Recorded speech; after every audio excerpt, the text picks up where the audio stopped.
Sabe, tem um som, um cheiro, uma sensação que simplesmente transporta uma geração inteira de volta para a infância. E hoje, a gente vai abrir essa cápsula do tempo que tem formato de ovo de chocolate para entender o que fez dele um ícone. Olha só, quem é que não se lembra dessa sensação, né? Aquela mistura de ansiedade com alegria. O barulhinho do papel alumínio se abrindo, o cheiro do chocolate.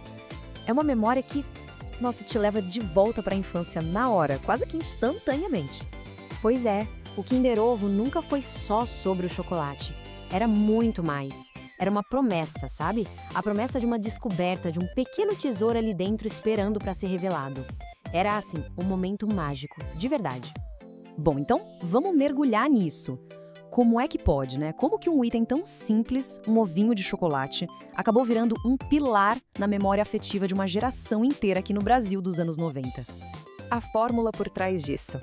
Era simplesmente genial. A Ferrero pegou e criou um produto com duas camadas de chocolate, né? Aquela ao leite por fora e a branca por dentro, e tudo isso escondendo o verdadeiro prêmio. A famosa, a inconfundível cápsula amarela. E era exatamente aí que a mágica acontecia de verdade. Porque, vamos ser sinceros, o segredo do sucesso do Kinder Ovo, o que fez ele durar tanto tempo, não era só o chocolate, era o que tinha dentro daquela cápsula. E aqui tem um detalhe que, olha, fazia toda a diferença. Os brinquedos dos anos 90, eles não vinham prontos, não mesmo. Eles chegavam em pecinhas, desmontados, com aquele manualzinho de instruções minúsculo, sabe? Isso transformava a surpresa num verdadeiro projetinho. E essa montagem pode parecer bobagem, mas era muito mais que só diversão. Era um baita exercício. Pensa bem, exigia coordenação motora fina para lidar com aquelas peças minúsculas, exigia paciência para tudo encaixar, raciocínio lógico para seguir as instruções, sem falar na atenção e, claro, na curiosidade que despertava. E isso, veja bem, não é só gente sendo nostálgico, não. Especialistas da época já falavam sobre esses benefícios. É como diz a citação: era, na prática, um aprendizado disfarçado de brincadeira. A criançada nem percebia que estava praticando um monte de coisa importante ali. Só que a experiência não parava aí, não era só individual. Aquela vontade de montar o brinquedo rapidinho evoluiu para algo muito maior, o desejo de ter todos eles. E aí a coisa virou um verdadeiro fenômeno social. E para a gente entender essa febre de colecionar, a gente precisa lembrar uma coisa: o valor do Kinder Ovo naquela época. Ele não era um doce que se comprava todo dia, de jeito nenhum. Era uma recompensa, sabe? Um presente de fim de semana, algo especial. O preço médio dele era mais ou menos R$ 1,50. Hoje em dia, R$ 1,50 não parece muita coisa, mas no contexto daquela época, o peso era bem diferente. Para você ter uma ideia, se a gente ajustar pela inflação, hoje seria algo entre 10 e 15 reais. E isso o colocava exatamente naquela categoria de mimo especial, o que, claro, tornava cada ovinho e cada surpresa ainda mais valiosos. E essa valorização toda só alimentava o desejo de colecionar. Quem é que não se lembra? Dos super carismáticos hipopotinhos, das famílias de pinguins, dos leõezinhos esportistas ou das tartarugas alegres. Cada série era um pequeno universo, um mundo em miniatura. O que nos leva a esse aspecto social, que era fundamental. O pátio da escola virava uma verdadeira bolsa de valores. Levar os brinquedos repetidos para trocar era um ritual sagrado. Isso criava laços, gerava conversa, ensinava a negociar, era incrível.